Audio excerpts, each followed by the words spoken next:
morning, everybody. And we're continuing our studies this week with the life of Jesus. And our topic this week is going to be about friendship. So you've probably already seen the couple of video clips that I've put up for you. It's the calling of Simon Peter and the calling of Matthew or Levi. But I just thought that it'd be really good for us to have a quick think about what Jesus as a friend was really like.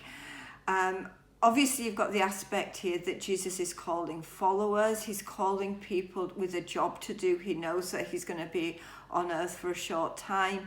And these people that he's calling as his friends are also going to be the people that will be his workers that will take the gospel to around the world. Jesus only ever preaches in Israel, so they're the ones that are going to take the message to us outside, all of us as non-Jews.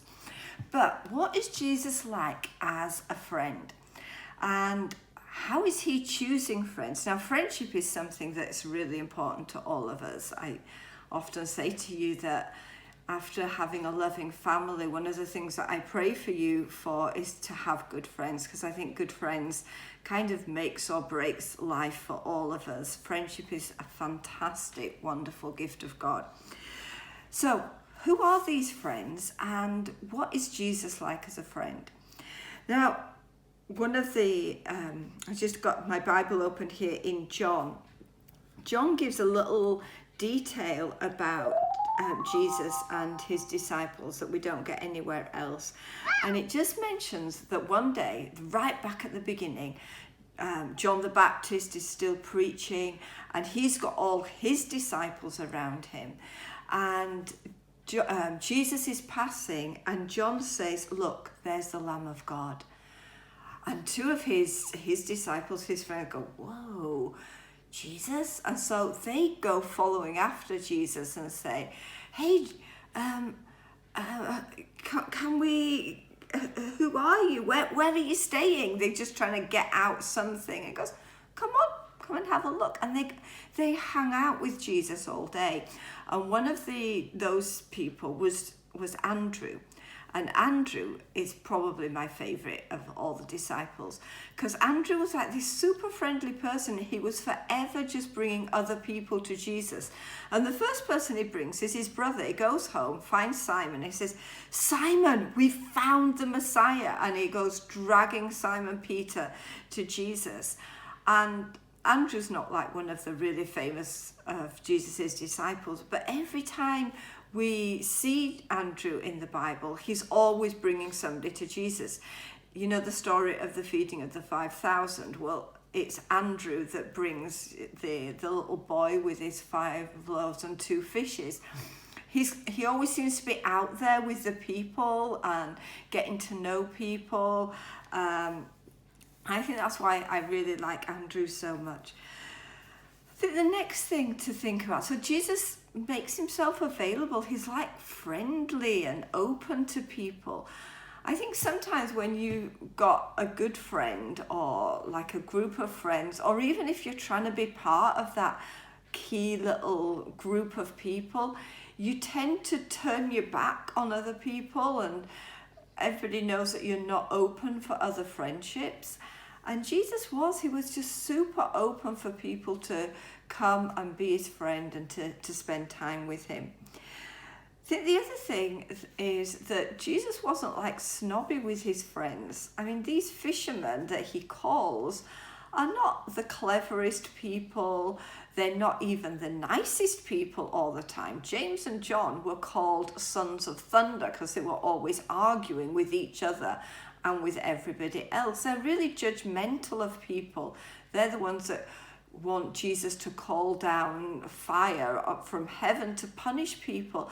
They're not always nice people. So when you're having struggles with your friendships, you can know that Jesus knew that his friends weren't perfect too. And yet, he just allows them to be with him. He allows their time with him to change them. And he's not looking for perfect friends. Don't think, "Oh, There's nobody out there that's good enough to be my friend. There's nobody out there that I want as a friend. Because Jesus wasn't like all picky and choosy about his friends. He allows people that are not perfect to come and spend time with him. And people criticize Jesus because of his friends. They said, oh, he's just got that bunch of Galileans that really aren't very well educated and there's nothing very special about them. But Jesus sees special things in people. And I think perhaps one of the disciples where we see this the most is when he calls Levi, or he calls Matthew. Now, it's probably one thing to just be a fisherman and, to be a bit smelly and hardworking and not very clever. But now Matthew is clever.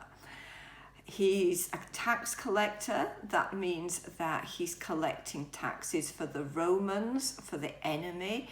No decent Jew would really want to do that job. But you've got to be really good you have to write the things down, you have to keep records. You've also got to be quite shrewd because they would steal a little bit extra. So if Rome wanted 5%, they might make it 6% and take 1% for themselves. But you've got to be able to have a pretty good grasp of maths to be able to handle that. They'd probably also be really good at knowing what kind of people they could get most money out and what kind of people they perhaps can't get so much money from. And this is the job that Matthew's doing. And all the other disciples are like, there's no way that he's going to join us. He is sinful and evil and is against everything that we stand for. And Jesus says no.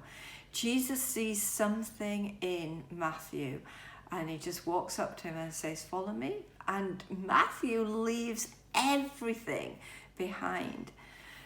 I wonder, we the kinds of friends that see something hidden in the people that everybody else is rejecting? Because God has put something special in every one of us. And we need to be really careful not to reject people because of something that we see in them, because God sees behind those things. And Jesus could see through Matthew and see that in his heart he really, really loved God or wanted to love God. There was a hunger there. And thanks to what Jesus seeing that in Matthew, we get Matthew's gospel. And Matthew was actually somebody that really did understand God's purposes in the Old Testament and in the New one. He's the one that gives us a lot of understanding of who Jesus is.